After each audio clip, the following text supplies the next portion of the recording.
Hey guys, what's up? This is at&t 2744 here today with iOSNOVA podcast number 6. First thing I'm going to go ahead and tell you guys, for those of you guys who are new to these podcasts or overall new to my videos, I make daily iOS videos on youtube.com/at&t 2744. I also have a site called iOSNOVA.com, which is up-to-date iOS news, and it also features a firmware tab that has all the iOS 5 betas on there and tons of jailbreak firmwares for every single device. Fact of the matter is, every week on a Thursday, we do a podcast, or I do a podcast, showing you guys all the news that went down over iOS devices this week. And these are basically me covering the articles that I posted, which is pretty much everything that went around on iOS devices that I wanted to share with you guys through this podcast. So it is currently August 4th, 2011 at 6:45 p.m., and it's nearing the end of the day, so I decided to do the podcast now. So I got information from today and throughout this whole entire week ever since up to last Thursday. So first thing I want to warn you guys on is that there may be some background noise, which is usual for my podcast for those of you guys who don't know. And also you might have to turn up the speakers a little bit, for whether or not you're using headphones or speakers by your desk or wherever you're at. Just go ahead, feel free to turn it up a little bit because it's really hard to record really loud with this microphone. I don't know why I have the settings right, and I'm speaking really, really loud into the microphone, but it still doesn't record very loud. I actually want to go ahead and talk about polls. I do a lot of polls on my website, iOSNOVA.com, and the reason why I do these polls is because I want to gather information that basically to gather opinions by people and see what the thoughts of people are. And it requires no personal information, none of your name. It requires nothing, actually. You just click one of the answers that you think is going to happen, or something that you think is true, or something that you think just overall think, and then you click vote, and it'll put it in, and it'll help me gather information about what your opinions are. So I asked a question over a poll called, which devices do you think will come out this fall?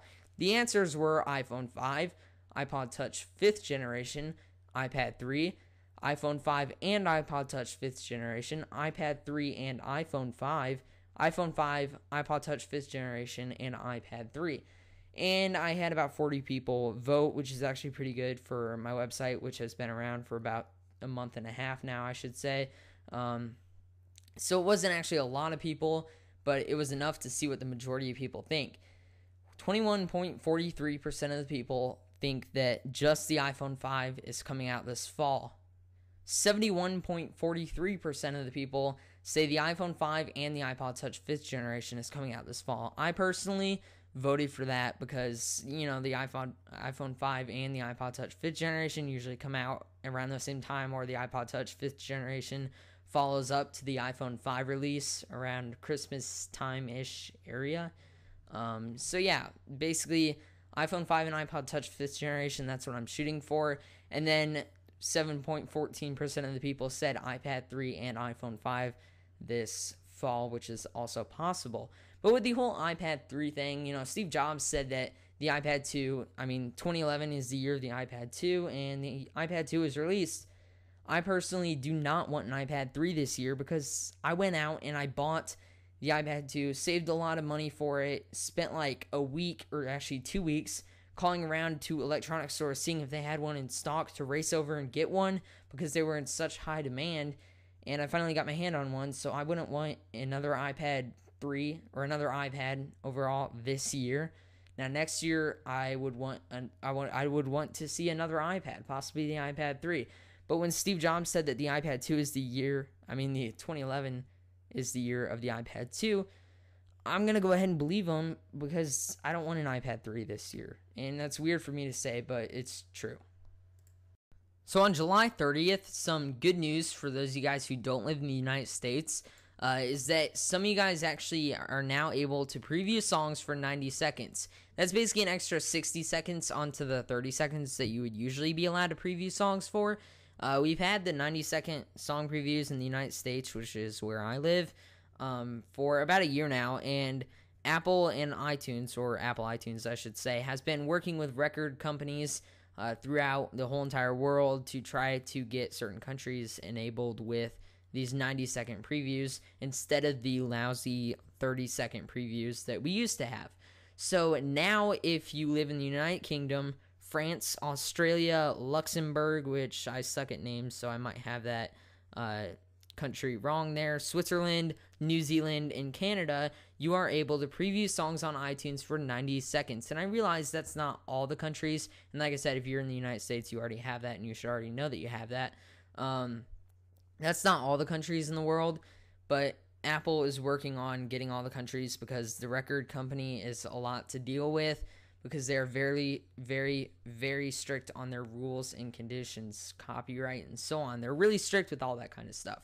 Next I want to talk about is Comics. Comics, you know, the creator of Jailbreak Me 3.0, he provided a jailbreak to over 2 million iOS devices, which is pretty cool. We really didn't know a lot about Comics. Nobody really did. Not only just iOSNOVA or iGuitar2744 as myself, but everybody just called them Comics because iPhone hackers don't have the tendency to give out their real name or their information and so on. I haven't even given out my real name and information, like where I live and so on, because I really just don't feel like I need to. There's no need for me to do that. But basically, Comics is Nicholas Allegra, which I think I'm saying his last name right. Like I said, I suck at names. But Nicholas Allegra is Comics' real name. Believe it or not, basically who Comics is, Nicholas Allegra, he lives in Chappaqua, New York. I'm not saying that right. Chappaqua, it looks like Chappaqua, but I know I'm not saying it right. New York, and is currently on leave from Brown University. He is living with his parents now, and now don't think that he is some mommy's boy who lives in the basement with his mommy. He probably lives in, I don't know, but who knows. He doesn't live in the basement with his mommy, my guess. My guess is that he goes to Brown University, and then during the summer when he's not in Brown University, when he's on summer break with the university, he probably goes and stays with his parents, which is what the majority of college students do, unless they have a year-round housing thing, which isn't what the majority of college students have. So yeah, Nicholas Allegra is Comics, and the profile was released by a website, and I'm assuming he gave the website information and then allowed him to release it, because nobody really knew who this person was until now. So it's Nicholas Allegra for all you guys, and I'm not saying that right, like I said. Next thing is kind of an odd story. It's just something interesting. It's not serious at all. It's the fact that if you were in New York City, or if you live in New York City, you might run into someone preferred to be called the iPad head girl. Basically, you can't see the head of the person, but there are 4 iPads on all 4 sides, and they actually have a video over it. If you guys go to iOSNOVA.com on page 2, you can actually view this post, but it does have the video attached to it, and it's about a minute-long video, and it's just odd because it's a girl with 4 iPads on her head, and it's like a box, and the way she sees, because there's a box over her head, is there's a camera in her purse, which obviously won't provide the best view for her walking around New York City. And obviously she's not alone, because if somebody's walking around New York City and they can't see anything, something bad is going to happen, especially since you have 4 iPads strapped to your freaking face. What is that telling people? It's like, hey, come here. I'm standing here alone. I have 4 iPads on my head. Just grab one, pull it off my head, and run. So I could totally see that happening in New York. So they had some people with her at the time, obviously, because there's an official YouTube channel called iPad Head Girl, if you just feel like searching it in the YouTube search bar instead of heading on over to the website. But it's just a pretty interesting thing, but it's rather odd. Now, I want to move on because some of the more newer news, or some of the more new news, is iCloud pricings, and overall the iCloud has been released to developers on iOS 5.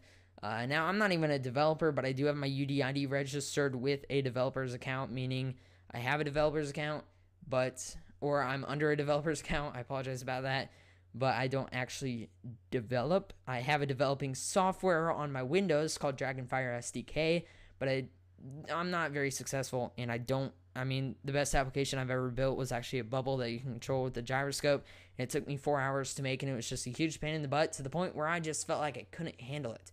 But yes, if you are an iOS 5 beta tester and you actually have your UDID registered, you can now use the iCloud, and they have the pricings released for extra storage and so on. So with iCloud, you get 5 gigabyte free on usage. But many of you guys are going to want more storage on your iCloud. So if you want 10 gigabyte extra, which will total up to 15 gigabyte on the iCloud storage, it will cost you $20 a year. And it actually takes the money directly out of your iTunes account, so you don't have to plug in an extra exterior credit card unless you don't have any payment through your iTunes account. If you want 20 gigabyte more on your iCloud storage, which will equal 25 gigabyte on your iCloud storage, that costs $40 a year. And for 50 gigabyte more, that'll be 55 gigabyte more with that extra 5 free gigabyte that it comes with. It'll be $100 a year, which is really good pricing for the most part. I mean, it's average. It's not like outstandingly cheap, but for Apple to have this, they're storing your information somewhere, so it costs them money to store it through the iCloud. So basically, you know, they charge you, and that's the thing. It's at a good price, but it's no better than what everybody else charges. But the good thing about it is that you get to use it preferably on your iOS devices. So if you're a big iOS user like me, the iCloud will come in very good hands for you. So I actually have some news other than the iPad or the iCloud. Not the iPad, but the iCloud. Basically, tomorrow morning, I am going to Detroit, Michigan for 3 days. Basically, we're just going there for the heck of it, for kind of a second vacation, I should say, besides where we went to before. And it kind of popped up on me. It was actually 2 days ago that I found out. So video-wise, I might have one video to take along with me because, I mean, like I said, I'll be gone for about 2-3 days. And then I'll be back with the videos and all that stuff. I might have like one video to take along with me, so I might have a couple of days without a video, which is kind of something that I don't like to do, but yeah. And I will also try to keep up with the iOSNOVA podcast while I am in there, and it's only for 3 days, so it's nothing big. But also, all of you guys who are diehard Skype fans, and I personally just use Skype on the computer. I'm not the biggest Skype fan. I'm not to the point where I will have Skype on every single one of my devices just to Skype like crazy. I'm more of a FaceTime user. I use FaceTime a lot more than I use Skype. I use Skype occasionally on my computer, but it's not something that I'm extremely interested in doing. I actually prefer FaceTime, like I said, which a lot of people don't even use FaceTime, but I use FaceTime. For those of you who are extreme Skype fans, or maybe you've just been waiting for Skype for the iPad for quite some time, they now have iPad Skype version available, or the Skype version for the iPad available, in which you can just go to the App Store. It's free, download it. Basically allows you to do everything that your iPhone and iPod Touch version of Skype allows you to do. But Skype iPad version is now out on the App Store, just to let you guys all know, which I'm sure lots of you guys already know that. So when the iPad 2 came out, there were some troubles with shipping, and I personally experienced these troubles because I would go to stores and I'd say, hey, do you guys have the iPad 2 in stock? And I did this for about 2 weeks. I called and went to stores because I really wanted the iPad 2, but I could not find a place that had the iPad 2 in stock. Every now and then I get an answer saying, yes, we have one iPad 2 3G model, and then I was like, oh crap, it's not Wi-Fi, because I was looking for the 16 gigabyte Wi-Fi model because that's pretty much all I could afford at that time. So for this matter, one day, unfortunately, it had to be Walmart. I hate buying things at Walmart. They said, hey, we have one iPad 2 in stock. So I rushed over there and bought it really quickly. And it was kind of funny because right after I bought mine, the next person in line behind me said, do you guys have any iPad 2 Wi-Fi models in stock? And they're like, no, we're sorry, we just sold our last one. That was awesome, and I was glad I rushed over there.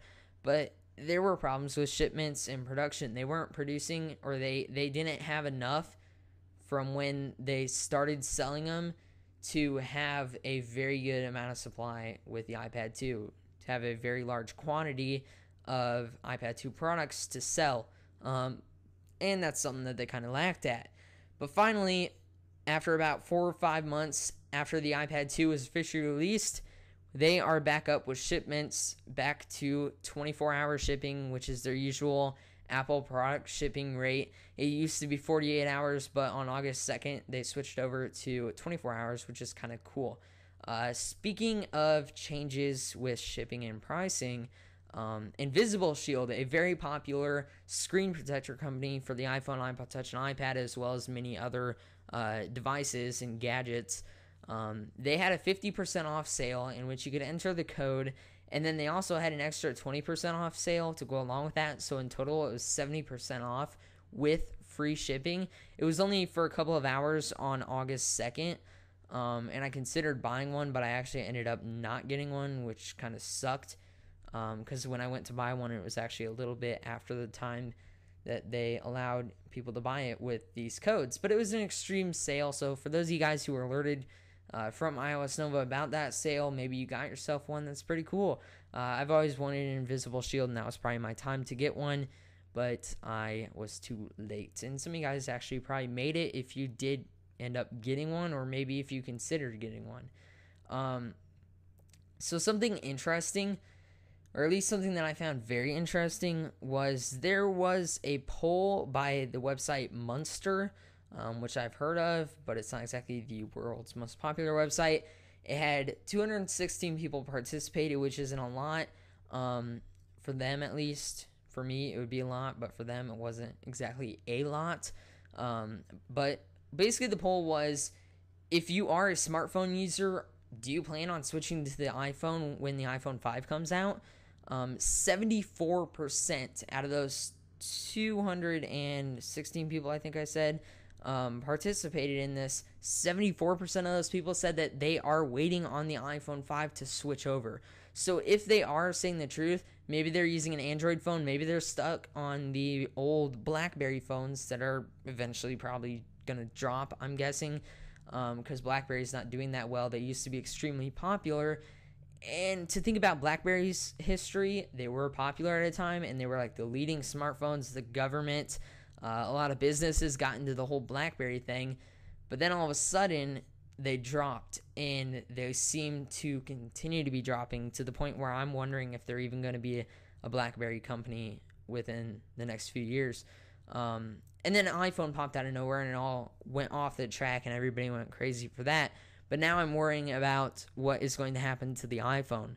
Is the iPhone going to be like BlackBerry? Although I think, a lot of people are saying that EA's CEO said that that may come quicker than people assume.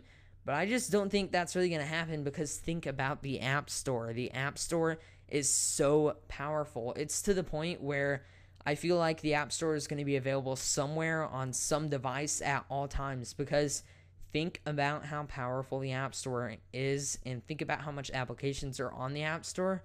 Do you think that one day those would all just go to waste? I think that eventually they could, and personally, I don't believe EA's CEO, Electronic Arts CEO, when they say that, because, the iPhone, iPod Touch, and iPad, the reason why so many people buy device after device after device on iOS, a lot of the reasons why is because of the App Store, the amazing App Store that no other smartphone or iPod or tablet has to offer. And that's one of the most important things. So when 74% of the people say that they're Verizon smartphone users and they're waiting on the iPhone 5 and they're just going to switch over to the iPhone 5, I could believe that. And I do see that if the iPhone 5 comes out and people are interested in it and they have some really cool new things with the iPhone 5, I can definitely see a huge amount of people switching over that, a huge amount of people switching from Android to iOS and so on. And I think a lot of it has to do with, first off, the hardware of the devices are amazing. The operating system is made by the same people that made the device itself, which is one of the key things about iOS devices, because Apple is able to make the operating system, yeah, there's a lawnmower in the background, so I apologize about that. Apple is able to make the operating system fit perfectly on the iOS devices. That's one of the great things. They run everything. So they're making sure iOS works perfectly on the iPhone, iPod Touch, and iPad. They're making sure the device works well. They're making sure that the hardware is amazing, and they're making sure that they have this fantastic store where you can get pretty much anything over applications. I mean, when they say that there's an app for that, it literally seems like there is an app for every single thing in the world, which there obviously isn't because there's more and more applications coming, but there are so many applications that in iOS, the power of the App Store, it makes me feel like people like me keep on coming back to iOS, which is a good thing in my own opinion because I'm an Apple fanboy, for the simple reason that their devices look great. Apple's an amazing name. The logo, I mean, just looking at the logo, it like makes me think, wow, I have an iPad, I have an iPod Touch. Makes me so excited, which is kind of weird because, you know, some of you guys might not be as big of an Apple fanboy as me, or an iOS fanboy, I should say. I'm not exactly the biggest Apple fanboy, but I am still an Apple fanboy. But I'm obsessed with iOS devices because they have the ever-growing, most amazing application App Store, and the operating system's perfect, and the device itself is just amazing. Every single device that Apple makes is just amazing. Speaking of Apple devices, they have the commercials. The iPhone 4 TV ad for the App Store came out, in which the lines are, if you don't have an iPhone, you don't have the App Store. So you don't have the world's largest selection of applications that are this easy to find and this easy to download right to your phone. So it can be almost anything, like a boarding pass, or do almost anything, like pay for your coffee. The App Store. Just one more thing that makes an iPhone an iPhone. So they had those great wordings. It was actually a pretty cool TV ad, and I actually liked it. I like the way the iPhone 4 TV ads are. And if you guys want to check that out, it's on the homepage of iOSNOVA right now, or you can go to Apple's official YouTube channel, which basically all you have to do is type in Apple, and it'll show up there on YouTube. Excuse me. The iPad 3 Retina display. I want to talk about this because lots of people are talking about it. This isn't anything that really has to do with news, but the iPad 3, well, it kind of does because it's kind of rumored. iPad 3 Retina display, it seems as though it's likely, and it seems as though one of the upgrades will be a Retina display on the iPad 3, but you guys have to understand that if they do release an iPad 3 this year, or an iPad 2 Plus or Pro, whatever they want to call it, or if they just wait till next year to release the iPad 2 Plus Pro or iPad 3, which I am hopefully shooting for, one of the upgrades that are very likely is a Retina display. One of the things you do have to understand, though, is that a Retina display would probably increase the prices because Retina display costs a lot of money. But I think Apple will be able to pull off making something else cheaper in the iPad itself, allowing them to put a Retina display on the device and keep it at the same cost, which is what they did with the iPhone and the iPod Touch, which that's kind of cool with Apple because they like to keep things at the same prices. And it feels like, you know, compared to the first generation iPod Touch, you know, they sold that for, what is it, $230, $250? I forgot. But, and then when they came out with the iPod Touch 4th generation, it had so many upgrades compared to the iPod Touch first generation, yet it still costs that same price as a new one. So it was really cool. iPad 3 Retina display, I could see it happening. There were rumors about people from DigiTimes, which is a hit and miss website, like I said, basically saying that display makers were struggling to meet Apple's demands with the iPad 3 Retina display. I could definitely see them already starting to produce an iPad 3 or iPad 2 Pro Plus, whatever it is, with a Retina display, which is actually kind of cool. Another thing that is kind of telling us and pointing to the fact that the iPhone 5 is right around the corner is that big retailers are starting to mark down their prices on the iPhone 4, which is something that always happens before a new device comes out, because basically what they're doing is they have all these iPhone 4s and they're trying to get rid of these iPhone 4s so they can bring in shipments of a next generation device, which is what these companies are actually planning on doing. So Target and Radio Shack are very, very popular companies in the United States. I don't know if they consist outside of the United States, but Target and Radio Shack, very, very popular companies. I have a Radio Shack right down the road, across the highway and down the road, which isn't right down the road. And then there's a Target nearby me, and, you know, they're everywhere. They're all across the United States. Target marked down their prices of the iPhone 4. So now at Target, they're selling the 16 gigabyte iPhone 4 for only $149. And for the 32 gigabyte model, you can get it for $249. And that's about a $50 discount from Apple's latest model of the iPhone. At Radio Shack, the 16 gigabyte iPhone 4 is now available for $169.99, and the 32 gigabyte iPhone 4 is now going for $269.99. So it would be cheaper to get it at Target if you guys want to get it anywhere. So don't go out to Walmart or Best Buy to get it, because you can get it cheaper at a Target or a Radio Shack. But Target steals the deal on this one. So if you guys don't really care about having the most up-to-date iPhone, and you really don't care about getting the iPhone 5, which is kind of odd if you don't know a lot about this, I would definitely wait for the iPhone 5. That's just my personal recommendation towards anybody who asks me about waiting for the iPhone 5 or getting the iPhone 4 now. But if you have been waiting to get an iPhone, just overall an iPhone, but you haven't been able to really afford it, you can go through and you can buy it at Target for about $50 cheaper than the Apple's latest model of cost. And this is with a 2-year contract. Keep in mind, this is not just the device itself. You have to get a 2-year contract with either Verizon or at&t to get this sale. Speaking of Verizon and at&t and overall calling and providers, wireless providers and so on, there is now a cheaper way to call on the iPhone or iPod Touch. This is called Vonage Time to Call. It's an application by Vonage, and it's called Time to Call for the iPhone and iPod Touch. Basically, it's low international calling over 3G and Wi-Fi. It looks like the regular setup of an iPhone dialer and an iPhone caller. And basically, with the United States, Canada, and Australia, it's about 99 cents to $1.99. I think it's $1.99 in Australia, and then for Canada and the US is 99 cents per call. And you can call up to 50 minutes. So 15 minutes. I apologize about that. I've already reviewed this application. In fact, that's my newest video before this. If you guys want to check that out on youtube.com/iGuitarD2744. So calling is cheap because 15 minutes.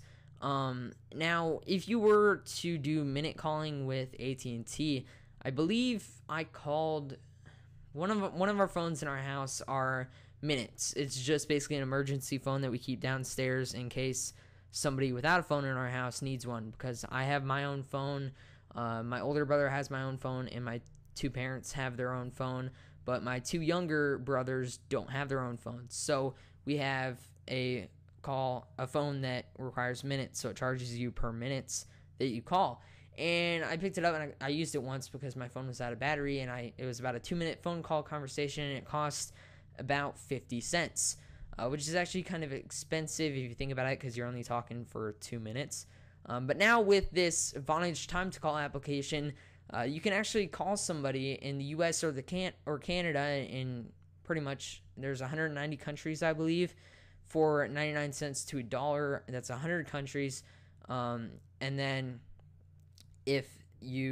there's 90 other countries that are kind of out there. They're not exactly one of the more famous countries, like United States, Canada, and Australia, which those are probably more famous countries to me, so I shouldn't be saying which countries are more famous, but you guys know what I mean. 99 cents to $1.99 for common places where there's lots of popularity and there's a huge population. And then for other places that aren't exactly as popular population-wise, it's a little bit expensive. Like there was this one African country, it cost like $6.99, which was kind of expensive. But for US, Canada, and Australians and many other countries, 99 cents to $1.99 is a great deal with this Vonage Time to Call application. Like I said, you guys can check this out on youtube.com/iGuitarD2744. I have a review and test over that. Our last bit of news is something that just came out about a couple hours ago that I posted. How at&t is moving jailbroken iPhone hotspotters to a tiered plan. So basically, if you do tether your iPhone through jailbreak, if you use MyWi, which I think that's what it's called, MyWi through jailbreak, which basically allows you to use your iPhone like a hotspot. So your iPhone is bringing in 3G, but it makes your iPhone tether to other devices. So let's say you have your iPhone and it's laying on your desk and you're halfway across your room and you don't have Wi-Fi at your house, though. So the only place with internet is that iPhone. But you want to be able to use Wi-Fi on your iPad 2 or possibly your computer. What you do is you set up MyWi, which, like I said, I think that's what it's called, through jailbreak on your iPhone, and it allows you to tether other devices. So technically, your iPhone becomes a router for these devices and allows you to get internet from the iPhone, which is not supposed to happen. That's why you have to jailbreak it. So basically what they're saying is, hey, if you're not to our tethered plan and if you're not paying for the tethered plan, it is not fair that you get to do this for free without this tethered plan.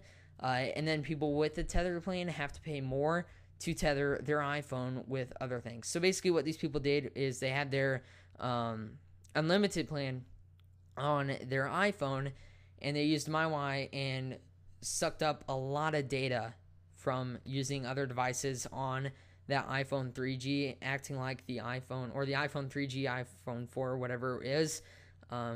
So in simple terms, like I said, your iPhone is just a router. It's technically a wireless router. It's taking in 3G and pushing out Wi-Fi, so your other devices, other wireless devices, can connect to your iPhone, and then it'll also intake the 3G signal, which is allowing it to suck off of the 3G signal from your iPhone.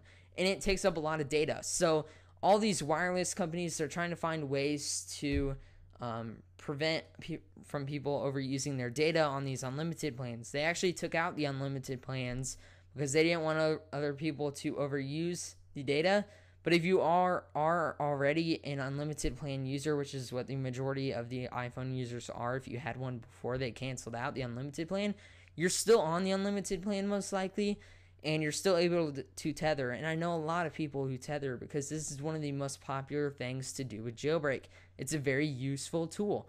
So basically what they're saying, AT&T, one of their things to prevent overusage of data is to say, hey, now we're not going to allow you to do this. And they give you 3 options when they send you a message. It's stop tethering and keep your current phone plan. And then they also give you the second one is proactively call AT&T or visit our stores and move to the required tethering plan. And then the third choice is do not do anything, and we'll go ahead and add the tethering plan on your behalf. So, or on their behalf, I apologize about that.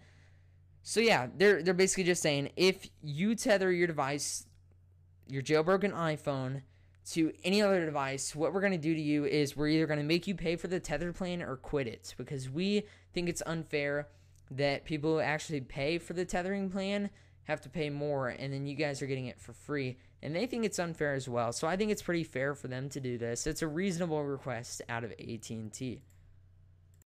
So I want to thank you all for listening in to iOS Nova podcast number 6. This was me covering all the news on iOS community basically for August 4th, 2011 this week. Every Thursday, you guys can go ahead and subscribe above this video. Every Thursday, we make an iOS Nova podcast like we did today, alerting you guys over all the news, all on YouTube. We upload on the YouTube because that way we don't have to pay for our servers and we can just serve it through YouTube, which is something easy to do. So that's what I do. Every Thursday, iOS Nova podcast coming out. This is our 6th episode. We'll continue to do this. I am trying to see if I can get somebody else to co-host the episode with me. So it's not only just me talking. We can actually have some type of conversation and have multiple inputs of opinion in these podcasts, which is something that I really, really want to do because the podcasts are just kind of me talking, and it's just not as interesting as 2 people would be talking into the microphone and overall just, having conversations over iOS stuff.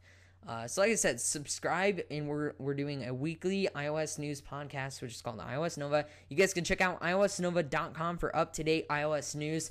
We update the site multiple times a day with new posts and so on. We have live shows every now and then on Vocal. If you guys want to check that out, you guys can go ahead on Vocal.com, check out the homepage, and we'll be on there somewhere, sometime. Every now and then, like I said, not a lot. You guys can subscribe for daily iOS videos. I am doing daily iOS videos, including app reviews, tutorials, jailbreak videos, news, overviewing posts that are going on iOSNOVA.com, which is my website. If you guys would like to, you guys can head on over to iOSNOVA.com/donate. That's where we get stuff to support our website, because we don't have advertisements on our website. We want to keep it ad-free for the meantime being. So if you guys have any extra money that you could possibly spare, and basically if you're not going through a hard time, if you are going through a hard time with money-wise, financial-wise, don't feel like you have to do this. And even if you do have money, don't feel like you have to do this. I don't want anybody to feel like you have to go over and donate. I'm just saying iOSNOVA.com/donate. If you guys like our videos, if you guys like our site, and you possibly want to show us some extra support, that's a great way to do it. iOSNOVA.com/donate is very, very appreciated on our behalf. So thank you once again for listening to iOS Nova podcast number 6. I'll be in Detroit tomorrow, so I won't be available for video making for the next 2 to 3 days, and then I'll be back on my regular video schedule with daily iOS videos on youtube.com/iGuitarD2744. Leave your comments and thumbs up if you guys enjoyed this podcast. Follow me on Facebook and Twitter in the description below. Check out iOSNOVA.com for up-to-date iOS news. Thank you again for listening to iOS Nova podcast number 6.